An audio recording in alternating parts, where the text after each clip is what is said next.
right, so Kay, come on in and have a seat. Great. Yeah, Thank you. right there. So it's nice to meet you. I'm Kristen. Hi, Kristen. Kristen Volk. And Is it alright that I call you Kristen? Yes, it is. I was going to ask you the same thing. If I can call you Kay. Wonderful. That's what you go by. Great. Well, thank you for coming. I'm happy you're here. Thank you. Yeah. So I want to first tell you a little bit about myself. I am a graduate student studying for my Master's of Social Work, and I'm doing at Metro State University, and I'm doing great school. Yeah, I think so too. So I'm doing my internship here under supervision, and that's what brings me to be working with you. And I have here too a disclosure form that tells you all about our agency, about how our sessions work. We'll meet for 50 minutes for 6 weeks in a row. And we'll get to know each other in that process. You'll get to get a sense of if it's working for you to work with me as well. It's an important thing to know that we have a good connection too. Yeah. And I can gain an understanding of what your challenges are, what problems you might have, and how I can support you as well. And I'm also hoping that in the 6 weeks too, that you can reflect a little bit about what we talk about in each session, and also think ahead about the next session, about what you want to work on, and bringing those things to me. And hopefully you can feel comfortable in our time together too, to really be open and honest about what's bothering you and what challenges you might be facing too. Sounds good. And so also in this disclosure, it talks about our confidentiality policy as well, and everything that we talk about in our sessions is confidential. Oh, great. Yes, and that's important for sure. However, there are some exceptions. So first of all, I'm under supervision, so I do talk about all my cases with my supervisor, just to make sure that I'm doing what I need to do and I'm supporting you the best way that I can. And then also there's some laws that I have to comply with. So if I am a mandated reporter, so if I were to have suspicion that you were harming a child or an elderly person or somebody with a disability, I would have to report that to the proper authorities. Oh, I won't do that. Okay. And then the other thing is, if you were seemed like you were a threat to yourself or to somebody else, I would also have to report that. Okay. And so, do you have any questions about any of that? What do you mean by threat to myself? Yeah, so if you were to talk about suicide or wanting to harm yourself, something like that, then I would need to report that too. Okay. Yeah. Thanks for clarifying that. Yeah, it's really to keep you safe, and sometimes we need extra support to do that. So that's why we have that in place. Great. Yeah, so thanks for asking. That's a great question. Yeah. So here's the form. So go ahead and you can read that. I basically kind of went through the issues of the form, and you can sign that, and we just something we have to have on file. Yeah. That's clear. Okay, great. Thank you. So, and do you have any questions for me as well about how this works, or anything you want to accomplish specifically? You know, I'd like to get a little bit of a hold on some of the things that stress me out outside of the actual situation that's causing the stress. Okay. Sometimes there are problems that I get worried about and interferes with my ability to do work or to do schoolwork. Okay. So it sounds like you kind of have layers of stress going on right now. That's pretty accurate. Yeah, that must be hard. Yeah. More recently, I've been really concerned about my niece. Okay.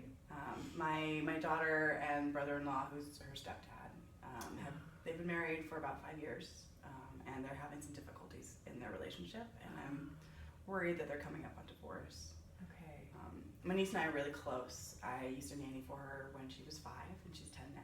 Okay. But they live like 45 minutes away from me now, and I don't get to see her as often, and I don't get to see my sister as often. Okay. And how much time are you spending with her now? You know, I probably only get to see my niece about every 2 months. Okay. But we do talk versus, on the phone. We Snapchat and FaceTime and text and stuff. So I get to connect with her. I just don't get to be with her. Okay. But she's been telling me that she's been feeling a lot of stress, and that she's nervous about her mom, wants her mom to be happy, and feels a lot of it sounds like she feels some of the blowback from their attention for her.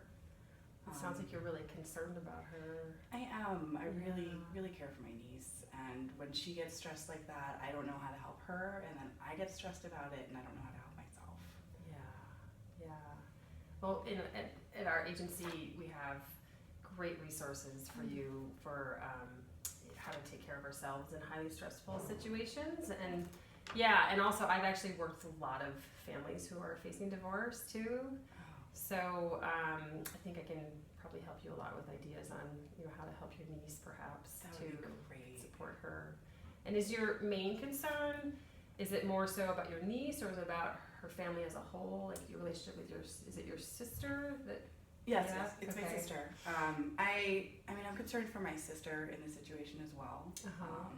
But I feel like she has a few more coping skills, and she hasn't reached out as much to me for support, so I don't want to kind of Budinsky on her. Okay. But since my niece is reaching out for me, I really, I watched her through, my niece through the first divorce with her father and my sister.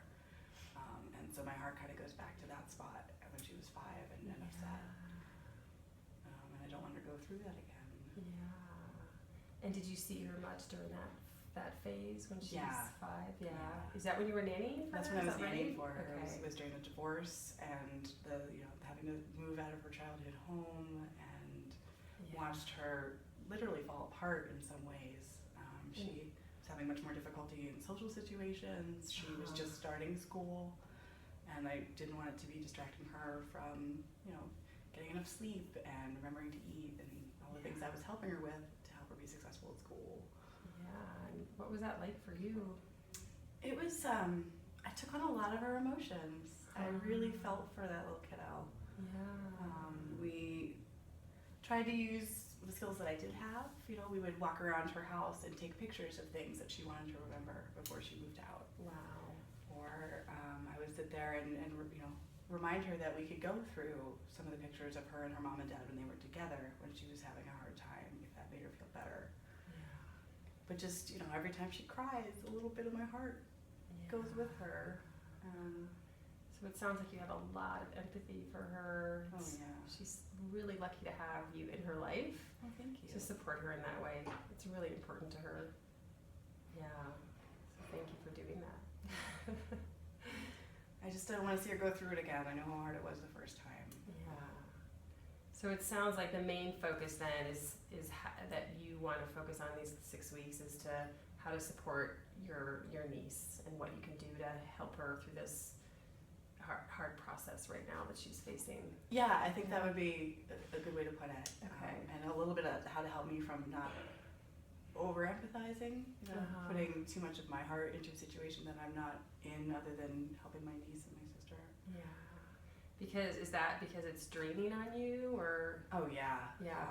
It can be really draining, and especially because that's when my thoughts get away from me at work or at school. Okay. And I really need to be able to focus in those situations to be successful. Yeah. And I worry that when I get off track and all of this worrying Right. is not going to be good for me. Yeah, that's a lot to worry about. Yeah. I'm worried about that. So it sounds like both the support that you can give to your niece, but also without that taking too much away from your own resources, so that you can function well in your daily life. Yeah, that's Yeah. it exactly.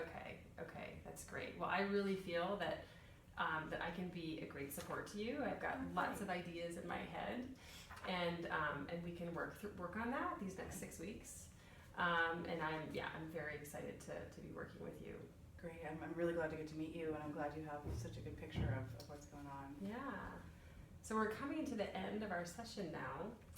And so I think we really kind of did just summarize what we're working on, and I really appreciate that you bring this great support and love of your niece to this. It's really great to see that a family has this support out there, and that's really nice for her. But you're also concerned about taking care of yourself, and having that kind of self-awareness is so important, because you're going to be a better supporter for her if you're taking care of yourself. Yeah, that's Yeah. a good point. So putting your own oxygen mask on first, right? Oh, right, yes. Yeah, and it's hard for us to remember that, but you're so smart to think about that and look at that, because you also have a full life to live, and you'll be a much better support for her when you can do that.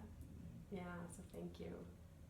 So then is there anything, so we'll meet again in a week, and we'll have 15-minute sessions every week.